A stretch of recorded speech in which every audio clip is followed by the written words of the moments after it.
Very good morning, students. Welcome back to social science class. In today's class, we are going to learn 8th chapter from history, the Guptas and Vardhanas, a very interesting chapter. In this chapter, what we are going to learn is the important Gupta rulers and their political achievements, the famous rulers, expansion and growth of Gupta Empire, achievements of Samudragupta, their contributions to literature and science, the growth of Vardhanas and their contribution to literature and education, and also to know the extent of Gupta Empire in the map of India. In today's session, we are going to learn about political history of Guptas. Without much delay, let us start the class. After the fall of Mauryan Empire, there was no strong political authority in North India for nearly a century. The whole North India was divided into petty principalities, that means small kingdoms. There were some monarchical kingdoms such as Vatakatas, the Nagas, and Guptas. There were also few republican states like Lichavis and Malwas, etc. They were engaged in mutual struggle until the Guptas emerged as a strong state around 300 CE. Guptas were the powerful monarchs. They ruled a large part of India and achieved political unity for the second time after the Mauryas. There was tremendous progress in the fields of religion, literature, science, art and architecture. And you know, children, the Gupta age is known as the golden age in the history of India. Please remember, the Gupta's ruling and Gupta period is called golden age in the history of India. Why? You will understand later. We have many sources to give lot of information about Guptas. So let us go with the few sources what is available and provides information related to Guptas. They are pillar inscription of Allahabad, pillar inscription of Mehruli, Vishakadatta's Mudra Rakshasa and Devi Chandragupta, Rajashekhara's poetics, Kalidasa's literary work. You are aware about Kalidasa, right? Kalidasa's literary works and Kaumudi's celebration of Vijika. And finally, we have a very important source, the writings of Chinese traveler Fahin and Itzing. So, let me explain few things. That means, let me explain what is there in the pillar inscription of Allahabad and then what was there in the writings of Fahin.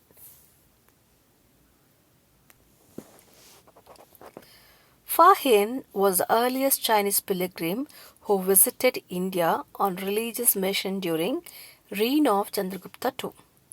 During his stay in India, he went on pilgrimage to Mathura, Kannauj, Kapilavastu, Kushinagar, Vaishali, Pataliputra, Kashi and Rajagriha and made a careful observations about the conditions at that time. According to him, Magadha was a prosperous country with large towns teeming with wealthy population. When it comes to Pataliputra was a flourishing city with numerous charitable institutions, including a hospital endowed by benevolent citizens. Although the people were wealthy, they led simple lives, generally observing the Buddhist rules of conduct. He says that Vaishnavism, Shaivism, Buddhism and Jainism were the main religions followed by people and they had tolerance towards other religions. Hindu god and goddesses were depicted on coins and also in sculptures and paintings. The penal code was mild and the offences were ordinarily punished by fines only. From the above accounts, you will understand that the Gupta's empire was prosperous and governed on enlightened principles.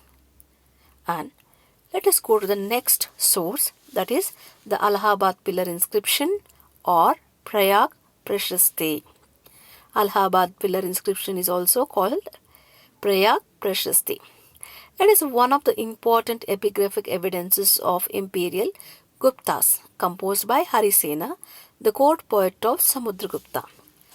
Allahabad pillar inscription, also known as Prayaga Prashasti, and it is written in praising of Samudragupta, arguably the most powerful ruler of Guptas. It describes the reign of the Guptas in ancient India. Besides, it provides an impressive list of kings and tribal republics that were conquered by Samudragupta.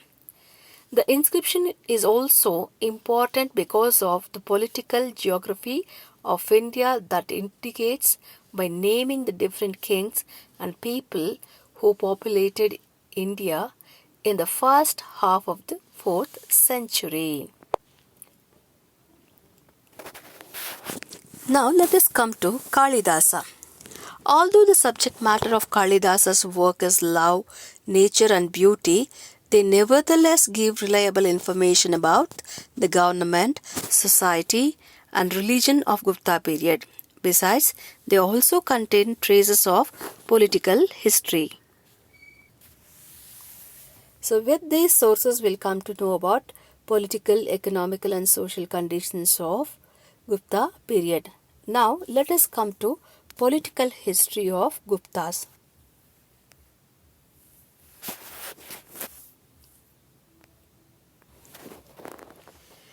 The Gupta dynasty came into power by 375 CE. Sri Gupta is the founder of this dynasty. They started their rule from Prayag. Later, Guptas made Pataliputra as their capital. Pataliputra remained the capital of vast Gupta empire. Guptas encouraged religion, art, literature, science during their period.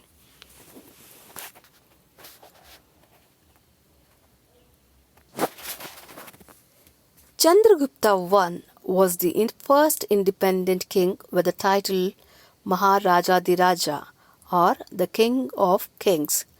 After declaring his independence in Magadha, Chandragupta I extended his empire through matrimonial alliances by marrying a Lichavi princess Kumaradevi. After Chandragupta, he was succeeded by his son Samudragupta. Samudragupta was son of Chandragupta I, and much of the information about him is obtained from the Allahabad pillar inscription composed by his court poet Harisena. Samudragupta was the greatest king of Gupta dynasty who ruled for 40 years. Children, you know, he ruled for 40 years and he was an ambitious ruler and wanted to be Chakravarti, that means emperor.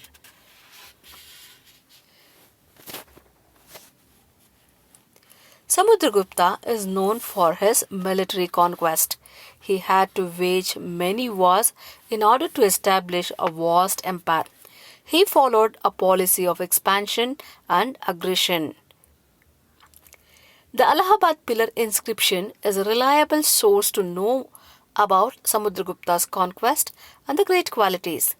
The composer, as I told, that it was Harisena, who was a court poet and commander-in-chief of the army of Samudragupta. The conquest of Samudragupta may be divided into 4 groups. They are North Indian campaign, conquest of forest kingdoms, South Indian campaign, conquest on border states. Let us go in detail about these campaigns. The first is North Indian campaign. Please observe the map and follow the explanation. You can see that what is marked as orange color, everything was under the control of Samudragupta. North Indian campaign. The early years of his regime was spent in subduing the provinces of Gangetic Plain, which was called as Aryavarta. Gangetic Plain, which was called Aryavarta. Aryavarta means Gangetic Plain. According to the Allahabad inscription, he defeated 9 kings in this northern campaign and annexed them into his empire. He called it as Digvijaya. So, North Indian campaign, he called it as Digvijaya. And then, next is conquest of forest kingdoms. Samudragupta conquered the forest kingdoms of Jabalpur, Rewa, Nagpur and Bhagelkhand in the Vindhya region. Vindhya region means central India.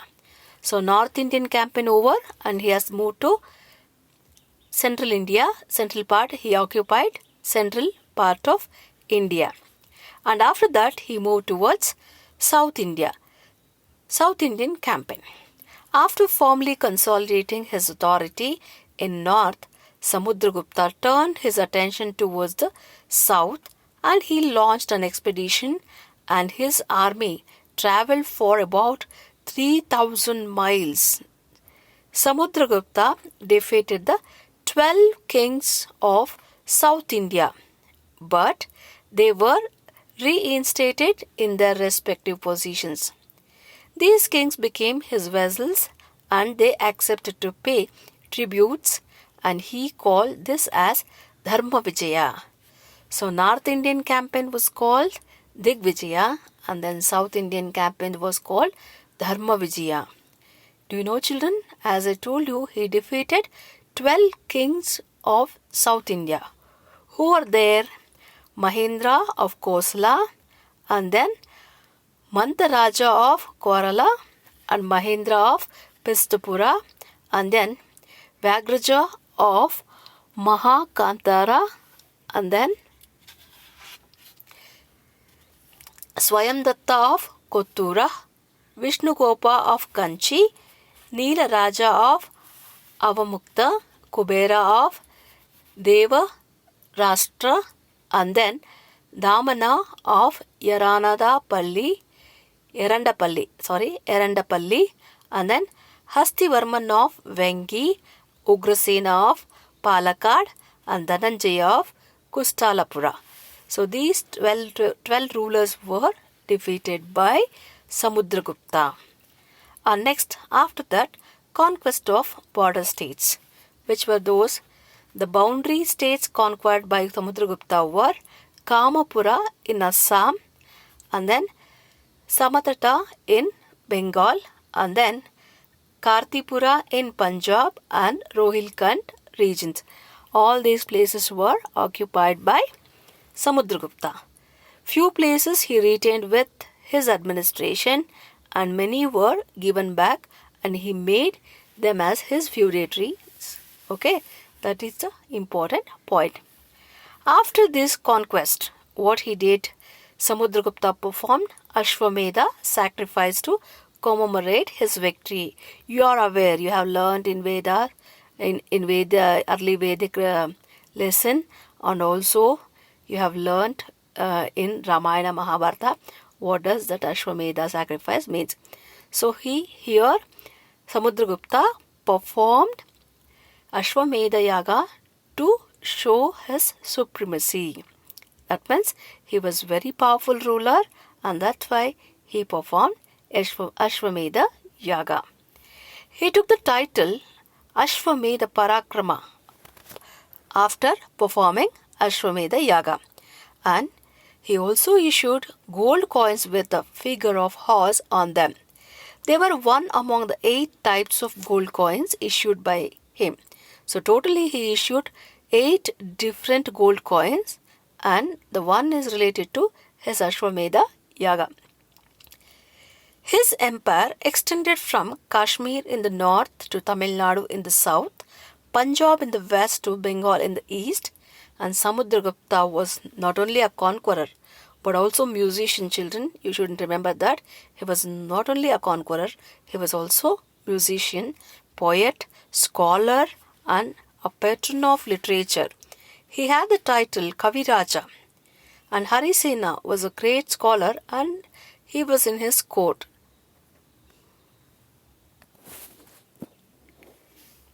Do you know, children, he was also known as the Napoleon of India. So these are the titles given to him. One is Kaviraja, Ashwamedha Parakrama and then Napoleon of India. These are the 3 titles provided to Samudragupta.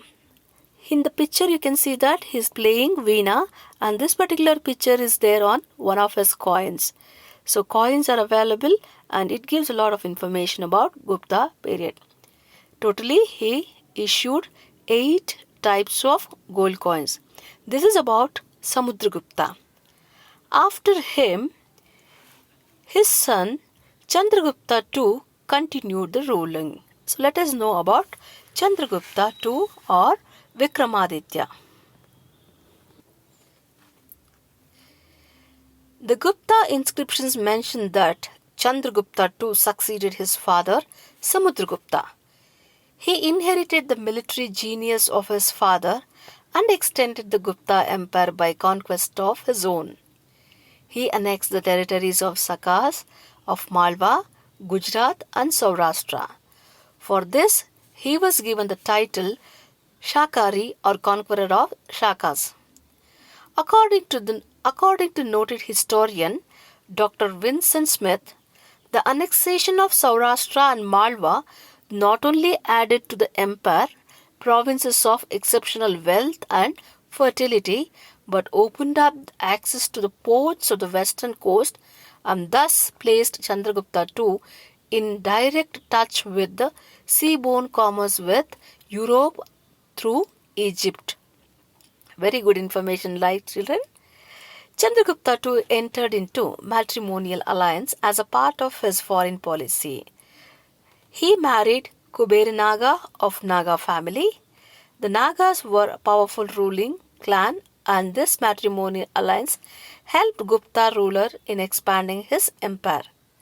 The marriage of Chandragupta's daughter Prabhavati with the Vatakata ruler Rudrasena II helped him to establish his political influence in Deccan.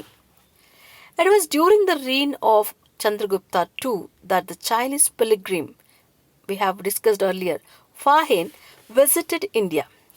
Fahin does not mention the name of Chandragupta in his accounts, but he gives interesting information on the life of people and the general condition of the kingdom. Like Samudragupta, he also issued wide varieties of gold coins. The difference in design between the coins of the two rulers are significant. Chandragupta II is represented as slaying a lion on some coins with the legend Simha Vikrama, whereas Samudragupta is shown as slaying a tiger. On many of his coins, Chandragupta II has the title Vikramaditya.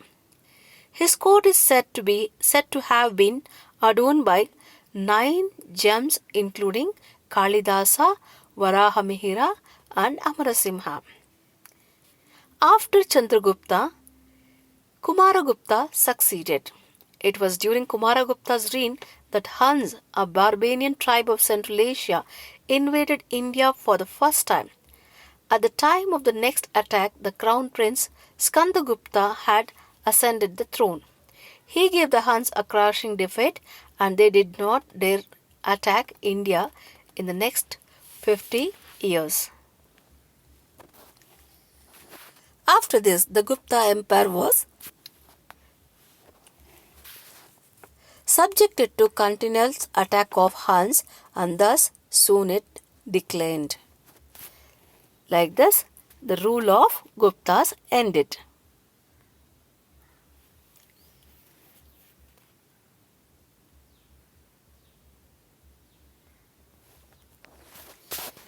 Herewith, the political history of Guptas ends. And in this session, you have learnt the founder of Gupta dynasty and the achievements of Chandragupta I and then Samudragupta and then Chandragupta II, and then you have also learnt much information provided by Fahin and the pillar inscription of Allahabad. And let us end the first session here itself, children. In tomorrow's class, let us continue with the contributions of Guptas to literature, education, art and architecture, and after that we will move to Vardhanas. Under Vardhanas, let us know the achievement of Harshavardhana and their contribution to literature and art and architecture. I hope you have understood the lesson, children. Please, if you have any queries, try to put up in the WhatsApp group and then Map work is there that you're going to learn in the next class. Here, please go through with the maps which is were provided in the class, and then try to identify the places what I have discussed. Okay, children, let us meet in the next class. Till that, take care and have a nice time. And before that, you have a few questions to write. That is only 3 questions from the first end. Who was the founder of Gupta dynasty? Name the important sources related to Gupta dynasty. And who had the title Napoleon of India? These 3 questions you have to answer in your homework book. Please complete the homeworks without fail. And whatever the assignment is given, you have to complete the assignment. Okay? Okay, take care children. Let us meet in the next class. Thank you.